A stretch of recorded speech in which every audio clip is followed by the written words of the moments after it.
Hi guys, welcome again to my vlog. Mrs. Felina Capulso. We will be talking about what requirements do you really need for Tier 2 or skilled worker under health worker visa for your dependents. I'll be telling you the requirements that I have to produce as a main sponsor. So as for me, since I am already in the UK, so scanned copy will suffice. If you are gonna be self-uploading, make sure that it is in an A4 size. If you are gonna submit the requirements to VFS, make sure to print them in an A4 paper. So mine should have the passport wherein my details are in the passport. The VIGNet, you also have to produce that copy, a VIGNet of your visa in the UK.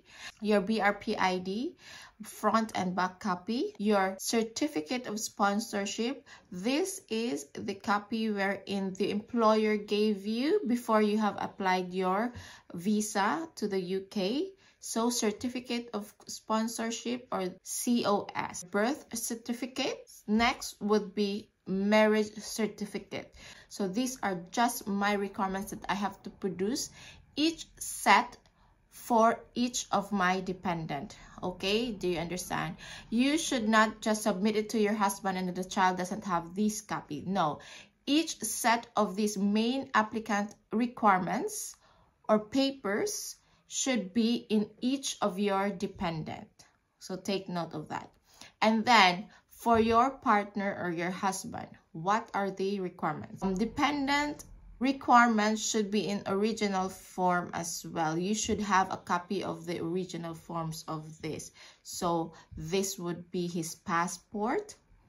2 would be his NBI clearance. 3 would be his birth certificate. And 4th would be his marriage certificate as well. So this one, you can only have just one document for this, for the both partner and the main applicant. It's already given that a marriage certificate would just be the same.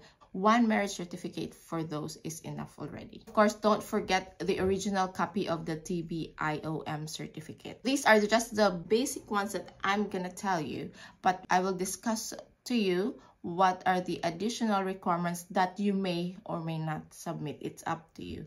So next would be the child visa. Again, our original copies, your passport, the birth certificate of your child, original copy of the TB IOM certificate, letter of consent of your child that is both signed by the parents. So they would ask me, is it okay that just a scanned copy because my wife is already in the UK and in the Philippines, and how would we do the signing and etc. So yes, we made the letter of consent and then I printed it and I signed it. But if you have an electronic sign, that would also do. And then my husband printed it and then signed it originally with a pen. So it's up to you if you would do all just electronic signing. So I haven't tried if they have accepted that, but what we did is just sign, scanned, and then sign the original. So somehow it's quite scanned / original because my husband did that way. So that is it. That's the only requirements that you should secure for your dependent partner and dependent child.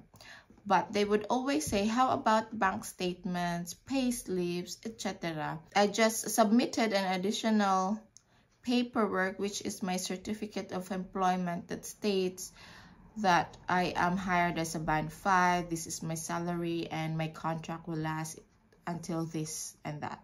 But it's really not needed because your certificate of sponsorship has already been stated in there, your salary, your position, and your years of contract. So but I just submitted because I have it anyway. And then how about pay slips? I did not submit any pay slips because my maintenance in my COS was checked as a yes. So you don't really need to do any bank statements or pay slips for that. You don't have to prove your financial capability to get your dependents. But if you are uncomfortable of not submitting it, you can again submit whatever you like. It's all right to be sure than to be sorry. But I did not submit anything. Next would be tenancy agreement. They said, is it all right if I don't have a tenancy agreement? Which is, I would say yes, because I did not submit any tenancy agreement because I was still living in a provided flat that time by my trust. So what I just wrote there, the address I had was still that address. So you don't really need to submit any tenancy agreement. But again, as I have advised, if you have it, then submit it. It's not mandatory. If you have watched my previous vlogs, I explained there our housing problem that time, so how you would prove it that you will be able to get your dependents and blah blah blah about having a new flat, blah blah blah.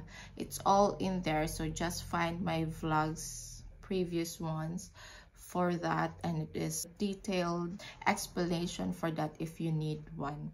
So I guess that's all, because a lot of people are asking me lately what are the requirements that really needed to be submitted for the dependents. So I hope this clears up your mind, and I hope I have helped even for just a little.